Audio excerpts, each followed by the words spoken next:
You're probably spending way too much of your life reacting to things that have nothing to do with you. Some random person online posts a bad take, and suddenly you're in a debate that eats your whole afternoon. Your coworker makes a passive-aggressive comment, and you're replaying it in your head while brushing your teeth. Your friends drop their drama on you, and you carry it around like it's your job to solve it. And here's the wild part. Most of this stuff doesn't even matter a week from now. You've lost hours, maybe days, to things that won't change your life one bit. Meanwhile, your own goals, sitting in the corner, gathering dust. The book you said you'd write, the business idea you swore you'd try, the habit you promised to start, still waiting for you to stop getting distracted. Here's the uncomfortable truth. Most of your stress comes from caring about things you can't control, and deep down, you already know it. You just can't seem to stop. React, complain, scroll, repeat. Every time you do, you train your brain to stay addicted to the noise. And here's the kicker. We confuse this noise for being busy, even for being important. We think that having an opinion about everything somehow matters, but all it does is drain the energy you could be using to get stronger, sharper, and calmer. The Stoics, Marcus Aurelius, Seneca, Epictetus, figured this out centuries ago. They realized peace doesn't come from changing the world. It comes from controlling your own reactions, focusing on what's yours to focus on, and speaking only when necessary. And that's what this video is about. Not theory, practice, not pretty quotes to share online. Real rules you can actually use. 7 Stoic rules to pull back your energy, go quiet when the world wants you loud, and build something solid in your own life. This isn't about ghosting everyone or pretending not to care. It's about becoming unshakable, the kind of person who stays calm while everyone else is spinning out. So take a deep breath, clear the mental clutter, and let's get into it. Rule 1. Guard your attention like a fortress. Here's the thing. Your attention is the most valuable thing you own. Not your car, not your money, not even your time. Because time without attention is just existence. It's wasted potential. Think about Marcus Aurelius. The guy was literally the emperor of Rome. Every day he woke up to political chaos, wars, betrayals, plagues, and still found time to sit down and write to himself. Not for fame, not for Instagram quotes 2,000 years later, but to keep his mind focused. If an emperor can do that, what's our excuse? Here's a question you should ask yourself. What am I letting into the gates of my mind? Because your attention is like a fortress. Leave the gate open, and every gossip, every pointless argument, every notification just strolls right in and wrecks the place. Picture this. You're sitting in a room with a single window. Outside, there's a circus screaming for your attention. TikTok dances, Twitter arguments, celebrity drama. Every time you glance at that window, you're handing them a piece of your mental energy. And here's the kicker. They don't give it back. So what do? You build higher walls. You close the gates. You decide what gets in. Epictetus once said, "You become what you give your attention to." Read that again. Your future self is being built right now out of what you focus on. If you spend all day watching chaos, guess what? You start thinking chaotic thoughts. Let me give you a quick story. A friend of mine was doom scrolling for hours every morning. Politics, news, whatever outrage of the day was trending. He'd get so angry before 9 a.m. that his whole day was shot. One day I told him, "Try one thing. Don't touch your phone until after breakfast." He called me 2 weeks later and said, "I feel like my brain came back online." That's what happens when you guard your gates. So here's a practical move. Create a list of inputs you actually want in your life. Books that challenge you, people who inspire you, even YouTube channels that teach you something. Then ruthlessly cut out the junk. Unfollow accounts that make you feel worse. Mute group chats that drain your energy. Put your phone in another room when you need to think. Here's a quotable line for you. Attention is the currency of your soul. Spend it like it matters. And remember, being hard to reach is a superpower. People might call you distant or too quiet, but silence isn't empty. It's space for the right things to grow. Guard your attention like a fortress, because if you don't, someone else will happily storm the gates and fill your mind with whatever they want. Rule 2. Master the art of silence. Most people talk way too much. They fill silence because it makes them uncomfortable. But here's the truth. Silence isn't emptiness, it's power. Think about Marcus Aurelius, the Emperor of Rome. He could have spoken endlessly, issued decrees all day, and lectured anyone who crossed him. Instead, he wrote in his journal, quietly reflecting, often saying less than people expected. Why? Because he understood that silence protects your energy and sharpens your thinking. Here's the thing. When you hold back your words, you keep control. The moment you blurt everything out, you're handing over your inner world for free. Seneca said, "Better to trip with the feet than the tongue." You can recover from a stumble, but reckless words, they echo forever. Let me give you a modern example. Imagine you're in a heated meeting at work. Everyone's arguing, voices rising, egos clashing. Most people want to jump in, prove they're right, dominate the room. But the person who stays silent, the one who listens carefully and speaks only once, when the noise dies down, that's the voice everyone remembers. Why? Because silence makes words rare, and rare things carry weight. One-liner here, talk less, and when you do speak, make it count. Now, silence doesn't mean weakness. It doesn't mean you avoid standing up for yourself. It means you choose your battles, and you choose your timing. The Stoics understood that time is the filter of wisdom. Delay your reaction, and you cut out 90% of mistakes. Picture this. Epictetus was born a slave. He had every reason to shout at the injustice of life. But what did he teach? To focus on what you can control. And you know what you always control? Your tongue, your response. That's the highest form of freedom. Another one-liner. You can't always control what's said to you, but you can always control what leaves your mouth. Here's a little reflection exercise. Next time you're in a conversation, notice how often people talk just to fill the space. Count the number of words that actually matter. It's shockingly low. If you remove all the filler, half the sentences, all the repetition, you realize silence would have been more powerful. Let me share a quick story. A friend of mine once went to lunch with a very successful investor.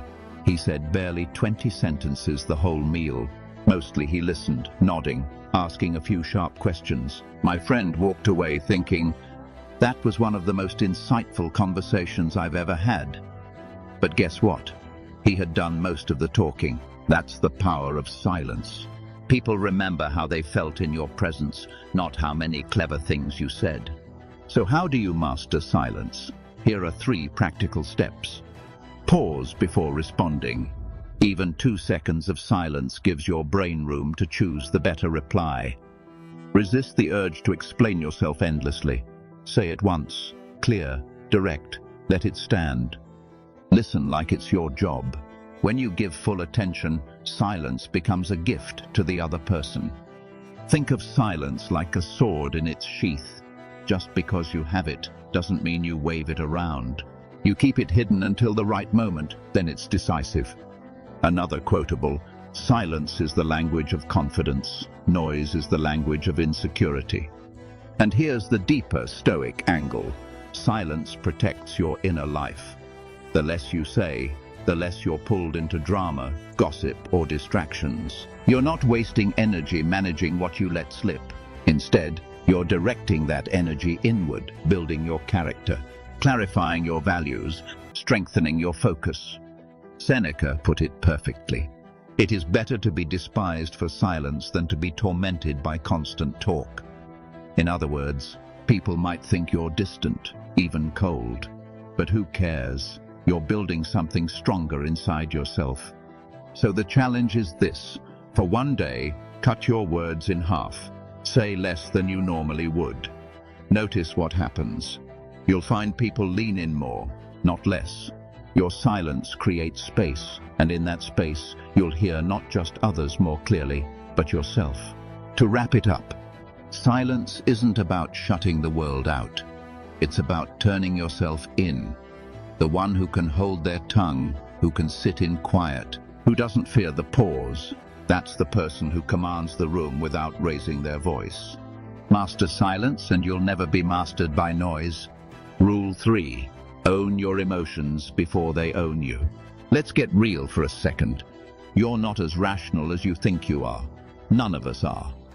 We like to believe we're operating on pure logic, but half the time we're just emotional creatures in fancy clothes trying to keep it together. Here's the thing. Emotions aren't bad. They're just signals. Anger says something feels unfair. Fear says something feels risky. Jealousy says you want something someone else has. The problem isn't the feeling. It's when the feeling drives the car and you're just the passenger holding on for dear life. Marcus Aurelius, the Roman emperor and Stoic philosopher, faced betrayal from people he trusted.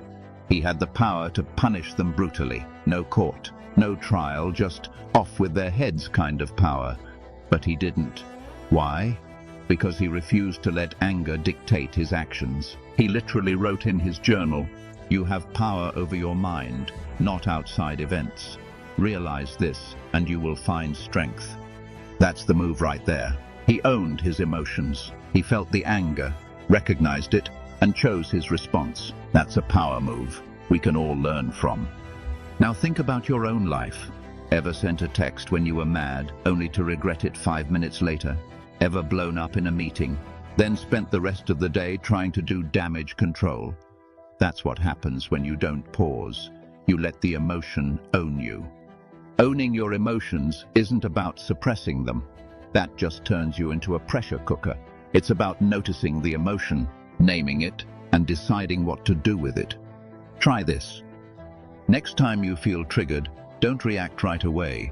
Take a breath, literally. One deep inhale, one slow exhale. Then ask yourself, what exactly am I feeling? Why am I feeling it? Does acting on this to make my life better or worse? This tiny gap between stimulus and response is where all your power is. You stop being reactive, start being intentional. One-liner for you. Your emotions are messages, not marching orders. Here's another thought. If you don't own your emotions, someone else will. Advertisers, politicians, trolls on the internet. They all profit off making you angry, scared, or outraged. You think you're making choices, but you're just dancing to someone else's music. Owning your emotions means you choose the soundtrack. You decide what's worth your energy and what's just noise. And yeah, this takes practice. You're going to mess it up sometimes. That's fine. Even Marcus messed up. That's why he kept writing reminders to himself every morning. So here's your takeaway. Feel everything. React to almost nothing. Learn to sit with the discomfort without lashing out. And when you finally choose to act, let it be from a place of clarity, not chaos. Because if you don't own your emotions, they will own you. And trust me, they're terrible drivers. Rule 4. Build yourself in quiet consistency. You know what's louder than talking about your plans? Actually doing them. Most people announce their goals like fireworks and then disappear when it's time to put in the work. Don't be most people. Build yourself quietly, brick by brick, day after day. Think about Marcus Aurelius. He was literally running an empire, fighting wars, losing children, and still, he made time to write in his journal every single night. Not for Instagram, not for applause, for himself. That's what quiet consistency looks like. Here's the thing.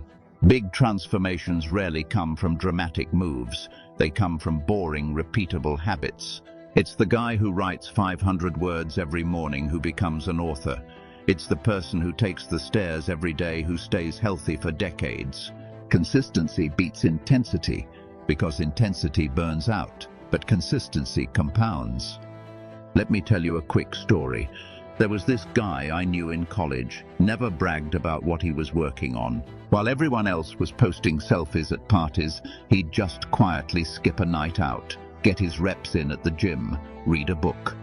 4 years later, we barely recognized him, not just physically, but mentally. He was sharper, calmer, focused. The secret wasn't a magic hack. It was hundreds of small, almost invisible choices. That's the part no one likes, invisibility.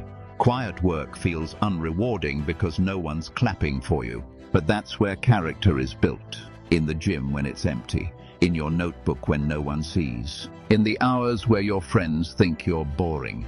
You are becoming the person who can handle the life you say you want.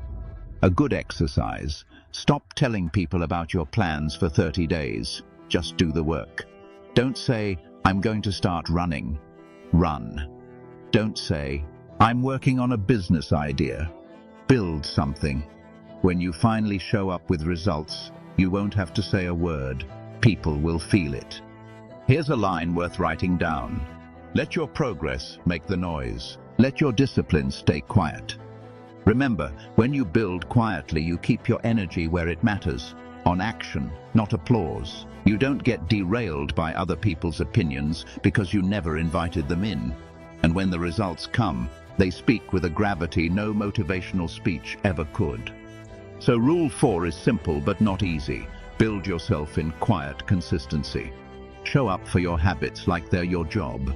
Stack small wins until they turn into something undeniable. Be patient enough to let the work compound. Because here's what the Stoics knew. The loudest person in the room is usually the weakest. The strongest one doesn't need to shout. They are too busy becoming. Rule 5. Accept what you cannot control. Here's the thing. Most of what stresses you out isn't actually happening to you. It's happening inside you. And 9 times out of 10, it's because you're fighting reality. Rule 5 is simple. Accept what you cannot control.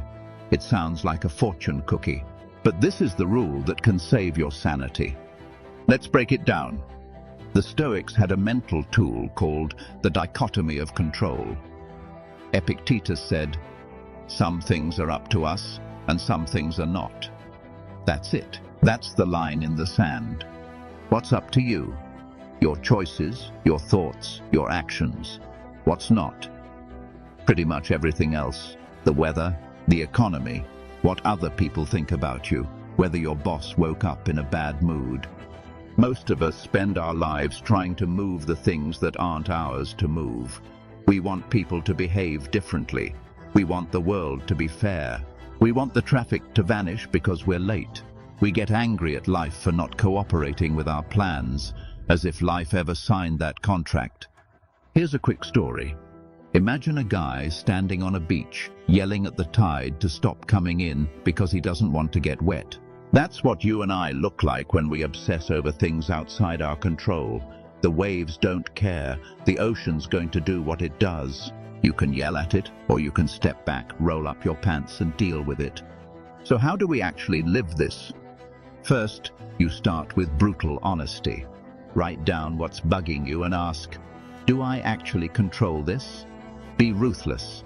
Someone insulted you? You can't control that they did it, but you can control whether you stew over it for 3 days or shrug and move on. Another example. Your friend stops texting back. You spiral, wondering what you did wrong. But here's the truth. You don't control their thumbs. You control yours. Send one more check-in if you need to, then move on with your life. Peace isn't in forcing them to respond. Peace is in not needing them to. The Stoics weren't passive. They weren't saying, just accept everything, be a doormat. No, they were about action, but only where action actually matters. If something's in your control, get moving. If it's not, drop it like a hot coal. Here's a quotable for you. Worry is interest you pay on a debt that was never yours. Write that one down. You want a practical exercise? Here's one Marcus Aurelius himself used. Every morning, remind yourself that you will meet annoying people today. He called them meddling, ungrateful, arrogant, dishonest. That wasn't pessimism. That was preparation. He was lowering his expectations to match reality, so he wouldn't be shocked or angry when life delivered exactly what life always delivers. Accepting what you can't control doesn't mean you stop caring. It means you stop wasting energy. You start investing that energy where it can actually move the needle, in your habits, your work, your character. Let me leave you with this. You can either be the person who spends their life shaking their fist at the sky, or the one who learns how to dance in the rain. Same storm, different choice.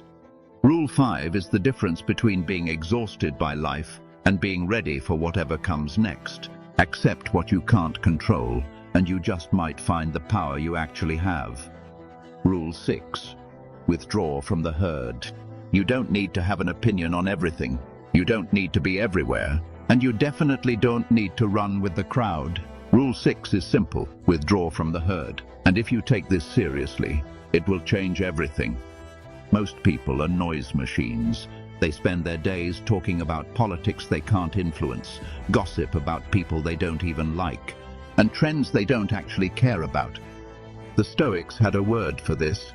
They called it adiaphora, things that are indifferent. In other words, things that don't matter. Epictetus basically said, if you wish to improve, be content to be thought foolish and stupid. That's not just a nice Instagram quote, that's a challenge.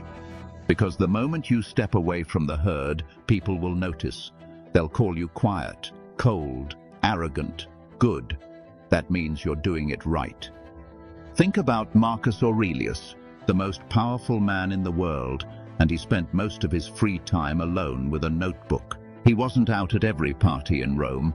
He wasn't doom-scrolling the Roman equivalent of Twitter. He was journaling, reflecting, pulling himself out of the chaos so he could lead with clarity. You can do the same thing on a smaller scale. Skip one social event this week. Turn off notifications for 24 hours. Watch how your brain gets quieter when you stop feeding it everyone else's drama. Write this down. Silence isn't empty. It's full of answers.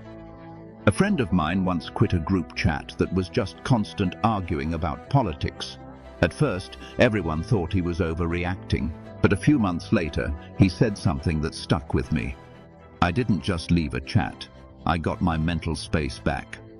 That's what withdrawing from the herd looks like in real life. It's not about becoming a hermit. It's about choosing what gets your attention and what doesn't. Here's what this really means. You don't have to have a hot take on every trending topic. You don't have to comment on every fight happening online. You don't have to go to every social event just because you were invited. Every time you refuse to run with the herd, you reclaim energy you can use to build something better. Your health, your business, your relationships, your inner peace. Another line to pause on. When everyone runs one way, slow down. That's when mistakes get made. If you want to start small, here's a simple exercise. Spend 1 hour a day without input. No music, no podcasts, no social media. Just sit, walk, or write. At first, it'll feel uncomfortable. That's the point.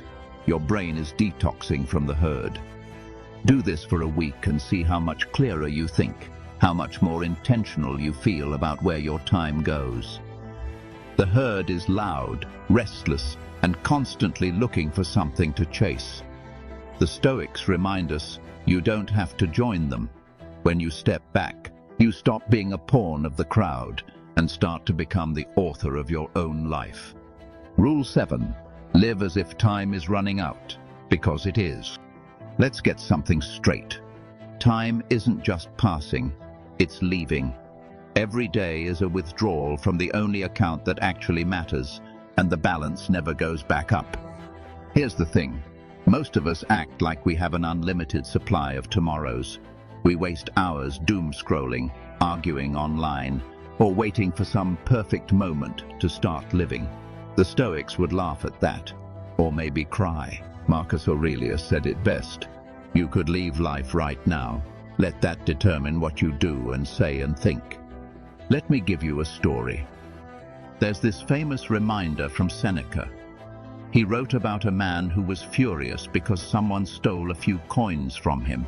But that same man wasted whole years as if they meant nothing. That's us, every time we treat a Tuesday like a throwaway day. So here's the mental shift. Imagine your life as a candle that's been burning since birth. The wax that's gone, that's your past, untouchable. The flame, that's your present. The wax left, that's all you have left to burn, and you don't know how much is left. When you think that way, suddenly someday stops feeling like an option. You stop telling yourself, I'll write that book when things calm down, or I'll get healthy once work isn't so crazy. You just start, because waiting is the most expensive thing you can do. Want a practical exercise? Try this. Tonight, write down how many years you've already lived. Then subtract that from 80, which is generous, by the way. That number, that's how many years you get if you're lucky. Break it into months and watch how small it feels. Then ask yourself, do I really want to spend this month complaining, procrastinating, or waiting for someone else's approval? Here's another angle. Urgency isn't just about rushing around. It's about choosing with intention. If you knew you had 5 years left, would you still hang around with that friend who secretly resents you? Would you still stay in that job that eats your soul? Would you still scroll TikTok until your brain feels like soup? Probably not. When you live like time is running out, silence becomes powerful too. You stop wasting energy on petty arguments. You stop proving yourself to people who will never get you. You stop explaining every decision, not because you don't care, but because you realize you have better things to do with the time you have left.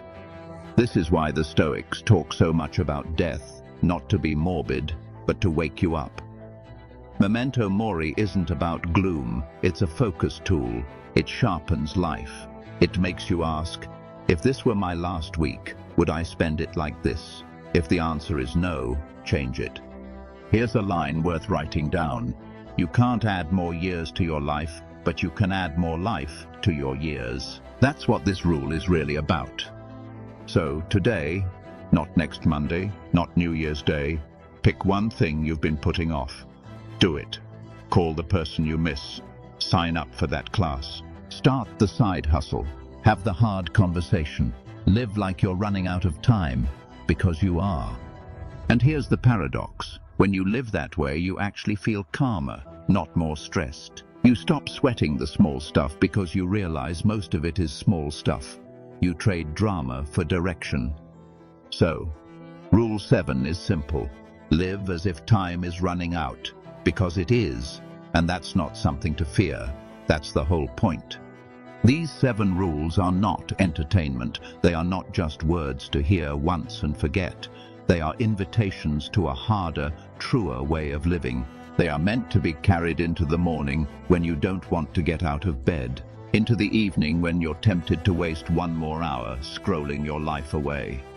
Guard your attention as if your soul depends on it, because it does. Stay silent until your words are forged enough to move mountains. Own your emotions so completely that even chaos cannot move you. Build in private until the results speak for you louder than any brag ever could. Accept fate not with bitterness, but with the calm of someone who knows they can turn even tragedy into strength. Step away from the herd so you can hear your own voice, so you can build a life that is yours, not theirs. And live as if time is running out, because one day you will run out of chances. The Stoics didn't teach this philosophy so you could sound wise in arguments. They taught it so you could endure the worst life has to offer and still stand tall. Marcus Aurelius left us one final line, one that deserves to echo as you turn off this video. Waste no more time arguing what a good man should be. Be one. Stop waiting. Stop talking about what you will do. Choose one thing from this list, one small action, and do it today. Build quietly. Grow relentlessly. Become someone the noise cannot touch. This is where the building begins. This is where you stop being at the mercy of the world and start becoming dangerous to your old self. This is where you start living.